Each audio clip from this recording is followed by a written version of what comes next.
بشارت دی جا رہی ہے. وہ جس کے دل میں یہ خزانہ تھا اس کو بھی بشارت دی جا رہی ہے.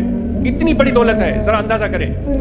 جس کے دل میں یہ خزانہ تھا, جس کو محبت کا نام دیں, معرفت کا نام دیں, ذکر قلبی کا نام دیں, نسبت کی بات کریں, جس کے دل میں یہ خزانہ تھا وہ تو کامیاب ہوا, اس کو تو بشارت مل گئی. لیکن حضور علیہ الصلوۃ والسلام اس سے بڑھ کر فرما رہے ہیں کہ جو ان کے ساتھ بیٹھا ہے وہ بھی کامیاب ہو گیا. یہ کیا خوبصورت بات ہو گئی. کہتے ہیں کہ پارس سب سے قیمتی چیز ہے. وہ رومی فرماتے ہیں پارس سب سے قیمتی چیز ہے. پارس ایسی اعلیٰ چیز ہے کہ اگر آپ لوہے کو لگائیں تو وہ سونا بن جاتا ہے. اگر آپ, رومی صاحب فرماتے ہیں کہ اس لوہے کو لگائیں تو لوہا سونا بن جاتا ہے.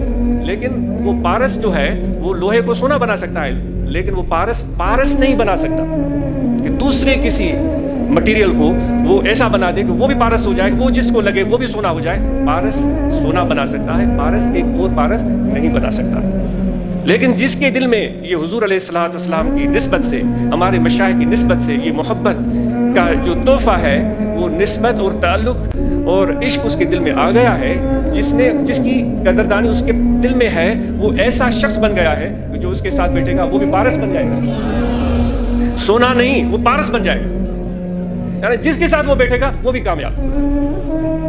تو یہ ہے میرے آقا و مولا حضرت صلی اللہ علیہ وآلہ وسلم کی سخاوت.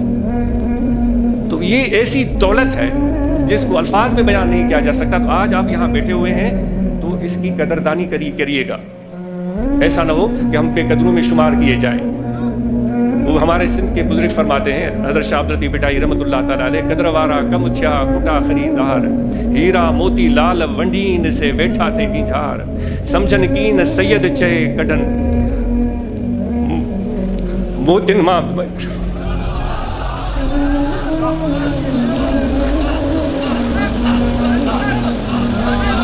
وہ کہتے ہیں کہ جو قدر کرنے والے لوگ ہیں وہ نہیں مل رہے ہیں.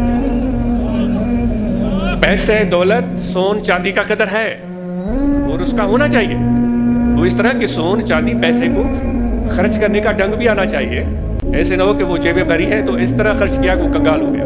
یہ بھی ہونا چاہیے. لیکن شاہ صاحب فرما رہے ہیں کہ جو اصل دولت ہے, جو سرمدی خزانہ جس کی بات ہو رہی تھی, وہ فرماتے ہیں اس کے قدردان مل ہی نہیں رہے ہیں, اور اس کے قدردان بھی نہیں ہے, کوئی خریدنے کو بھی تیار نہیں ہے.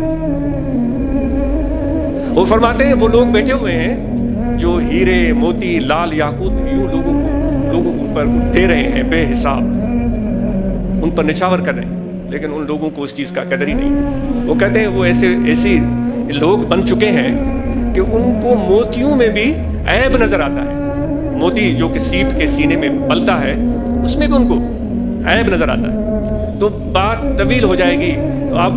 اب یہ چیز آپ سے پوچھی جا رہی ہے کہ کیا وہ خزانہ, وہ محبت اور تعلق اور نسبت اور عشق اور ذکر جو کہ ہمیں مشائخ نے, ہمارے مرشد کامل نے دیا ہے, اس کی قدر اور اس کی حیثیت کا آپ کو اندازہ ہونا چاہیے. اگر نہیں ہے تو آج میں اپنے آپ سے پوچھتا ہوں, کیا اس کی حیثیت اور قدر اور منزلت کو ہم نے سمجھا ہے؟ ایسا تو نہیں ہے کہ ہم موتیوں میں سے بھی عیب نکالتے جا رہے ہوں. تو اس لیے اس دولت کی قدردانی ہمیں کرنی چاہیے تاکہ اللہ تعالیٰ کی نعمتوں میں اور بھی اضافہ ہو.